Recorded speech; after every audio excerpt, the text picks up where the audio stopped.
this was just simply one of the many instances of chaos and insanity that plagued my life. And it went on this way for years until my mother decided 3 was a crowd and she dropped me off at a home for wayward teens. I enjoyed a short-lived moment of excitement. I was free. But I quickly realized that I just traded one violent prison for another, and I quickly took off. This time I really was free, but it came at a price. I had no money, no plan, and nowhere to go. I was shocked to realize that I was couch surfing at age 15. I wondered when I was going to wake up from the nightmare. But every time I woke up, the harsh realities of my situation was reinforced by my empty stomach and by my worry of where I was going to be safe to lay my head down to sleep that night, and by wondering, what on earth am I supposed to do next? I suffered more abuse by my peers who realized I was not one of them.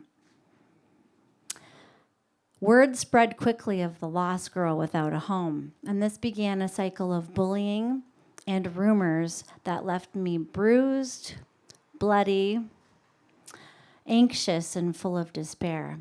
I worried constantly. I was very anxious, and I was full of despair. This was a very hard time for me. You always feel like you'll recognize rock bottom when you hit it. But if that were true, then I'd already hit it many times over. But true rock bottom came as a complete surprise to me. I was curled up under a bench. Cold rain pelted through the slats, drenched my shivering body. And in that moment, I realized that hitting rock bottom isn't so much something you feel as something you don't. Never in my life had I felt so hopeless. And I knew that I wanted to survive. I only had 2 choices: to get up and give up, or give up. So I did it. It wasn't easy, but I did it. And that evening is one of the reasons that I'm the person standing before you today.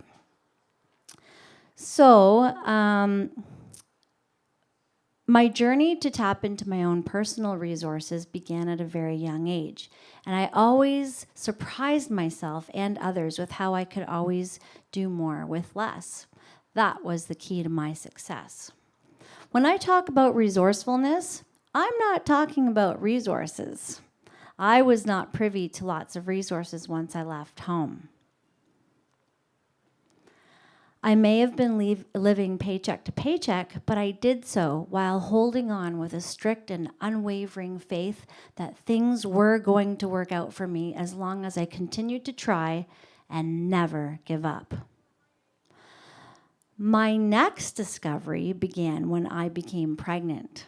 Let me tell you right now, there was no white knight waiting to sweep me up off of my feet into happily ever after. I may not have been ready, but there was no turning back. I spent the next 6 months planning and reading books on parenting. And when my beautiful daughter entered this world, I was as ready as anyone could be. This time, I had a plan, and I had the determination to be the best mom on the planet. Raising a child as a single mom was no easy feat.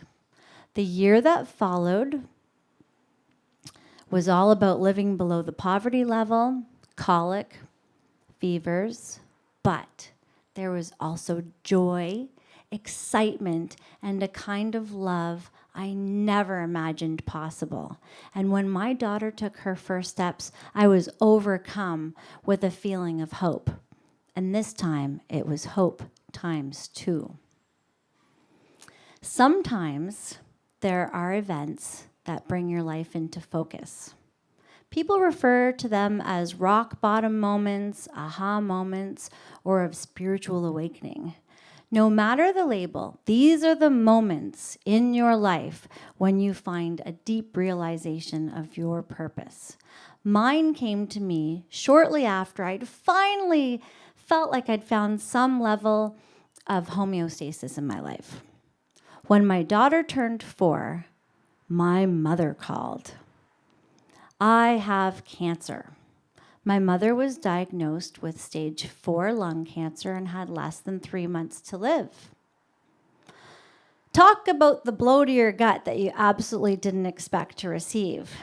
I was shocked. She'd never smoked a day in her life. And although our relationship remained strained, she was still my mom. So I packed up my daughter and we embarked on a hopeful journey to get my mom some help. I targeted the best hospital in the country, and I called every day on the phone asking for an appointment. And every day I got the same answer, no.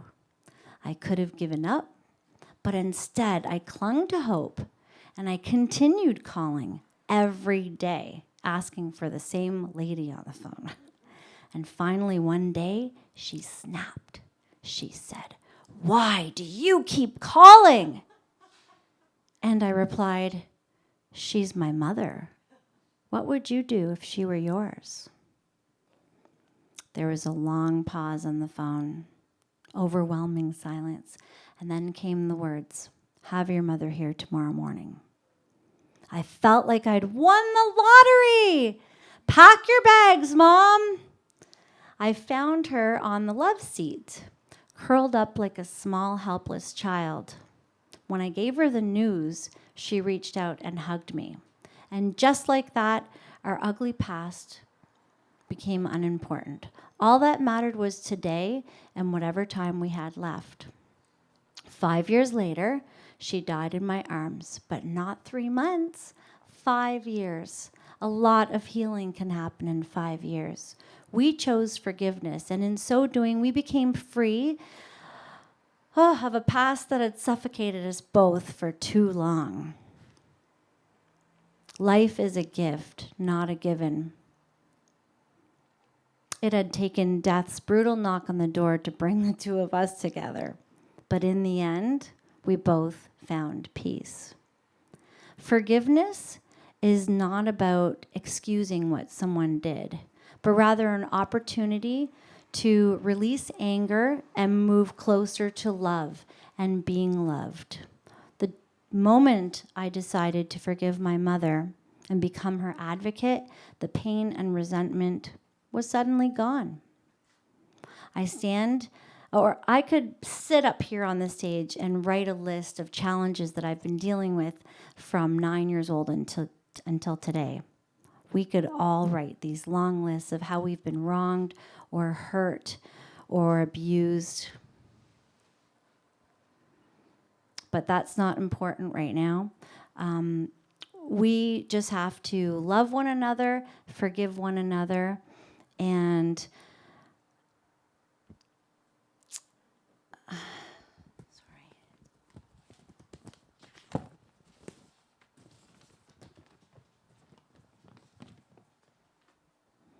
I was doing so good. Okay, here we go.